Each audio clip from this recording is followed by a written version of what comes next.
کہا کس نے ایسا کیا؟ میرے اوپر کوئی دباؤ نہیں ہے. میرے باپ دادا بھی انگریزوں کے خلاف اور سکھوں کے خلاف جنگیں کرتے رہے ہیں, لڑتے رہے ہیں یہ ملک بنانے کے لیے. اب میں اس ملک کو توڑنے کا حصہ نہیں بن سکتا. کمشنر صاحب آپ نے راولپنڈی کی بہت بڑی خدمت کی ہے, آپ نے بڑے بڑے میگا پروجیکٹ پہ 24 گھنٹے کام کیا ہے.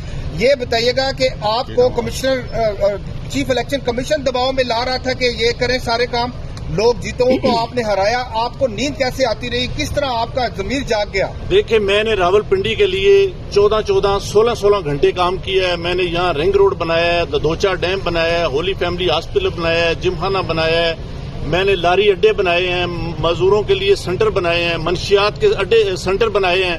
سب کچھ میں اپنے ملک کی بہتری کے لیے کرتا رہوں, لیکن آخر پہ میں نے جو اس ملک کے پیٹ میں چھرا گھونپا ہے مجھے وہ سونے نہیں دیتا. جو میں نے ظلم کیا ہے